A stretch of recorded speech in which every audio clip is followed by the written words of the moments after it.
D'ici 3 ans, ces petites boîtes de médicaments devraient être fabriquées en France. C'est en tout cas le souhait du gouvernement. Il veut contrôler sur son sol l'ensemble de la chaîne de production du paracétamol.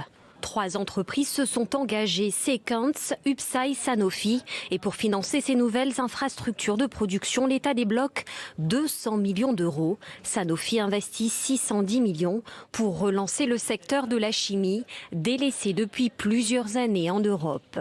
L'Allemagne était un pays très fort en chimie et la France était un pays très fort en chimie. Et puis au fur et à mesure, les conditions économiques n'étaient plus totalement réunies. L'équilibre n'était pas totalement réuni. Et puis, vous avez eu la compétition avec des États qui, eux, ont investi massivement dans ces secteurs-là. Pendant le confinement, les pharmacies ont été prises d'assaut à cause d'une forte demande de Doliprane, dont le principe actif est le paracétamol. Cette relocalisation est donc appréciée par les professionnels de santé. C'est une très bonne idée de le relocaliser en France.